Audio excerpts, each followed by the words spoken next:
So, Governor, first, I would like to ask you about how you think the state's response has been so far in terms of state police, the Department of Transportation, Eversource. What's your overall opinion so far?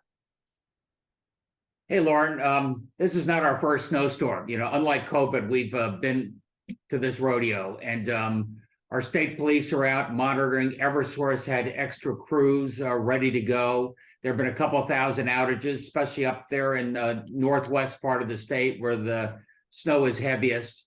And right now, I'm going down to the Emergency Operations Center monitoring the situation. Let's talk about the Emergency Operations Center for people that don't exactly know what it is. We know it's in the Armory building. What exactly is it, and why is it so critical to open the Emergency Operations Center when there is severe weather like this, especially when there's different varying kinds of severe weather throughout the state? So it's the nerve center. We talk to all the utilities. We talk to departments of transportation in places like New York, Massachusetts, and Rhode Island so we can compare notes. We make sure that all the information we can get is centralized right there.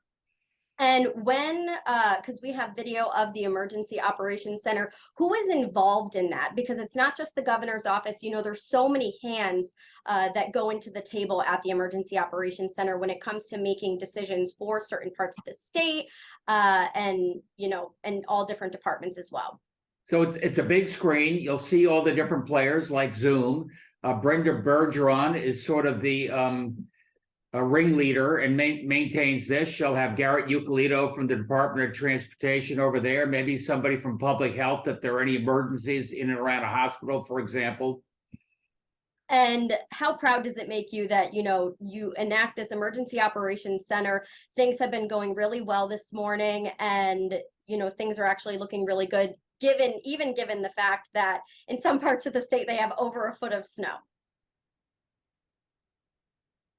I just think they've done it before and they're ahead of the curve and ahead of the game. We were very worried, as you probably heard, about the big tractor trailer trucks, the tandem trucks, especially those that are empty. We wanted to get them off our highways, especially over there in northwest Connecticut where I-84 is. What we're really worried about, more worried, Lauren, than the snow is the wind.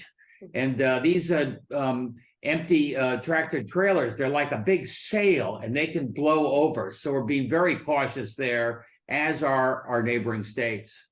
Now, as the traffic anchor for Fox 61, the last snowstorm I saw, there were, I think, about a dozen crashes out on the roadways, every single one of them involving tractor trailers.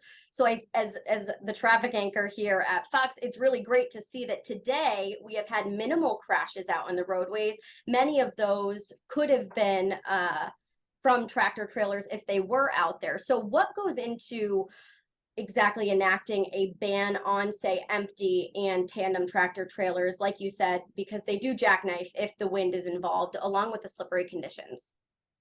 Yeah, well, first of all, Lauren, let's not put up the mission accomplished sign yet. We got to be very cautious. The winds are only going to pick up over the course of the day, is what Garrett Euclid, our head of the Department of Transportation, says.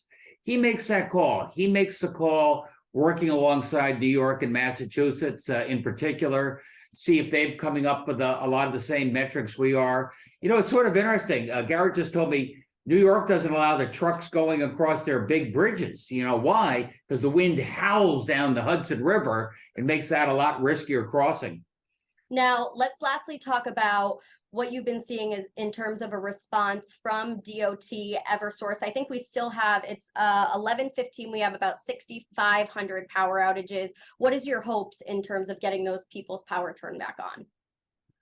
Look, to Eversource's credit, they contacted me and our emergency team early on, said we're going to have hundreds of additional crews ready to go. A lot of them are contractors. They come from other places where perhaps they don't have the same snow that we have right now. I have it on, they're doing their best to take care of what they've got right now. Most of the lights are going back on, but let's see what the next few hours bring. Now, let's say, and we won't use this if there happen to be no power outages when we do use this sound.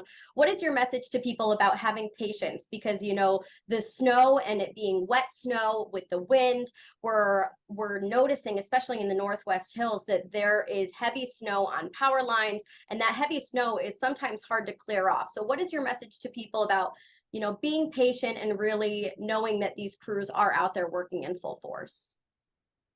Yeah, if you can stay home, especially in Northwest Connecticut, our snow plows, it's a lot tougher if your car gets stuck on one of the roads, even a side road.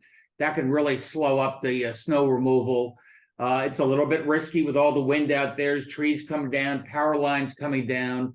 I think we'll have a much better idea of where we stand in about 12 hours. Absolutely. Is there anything else that you want to say to the viewers, to the crews, anything like that? Yeah, thanks to the crews. They've been lined up since midnight. They're going out there for 12 plus hours. They're going to have another 12 hours. Let's have a shout out for the folks who are getting the job done. Thank you.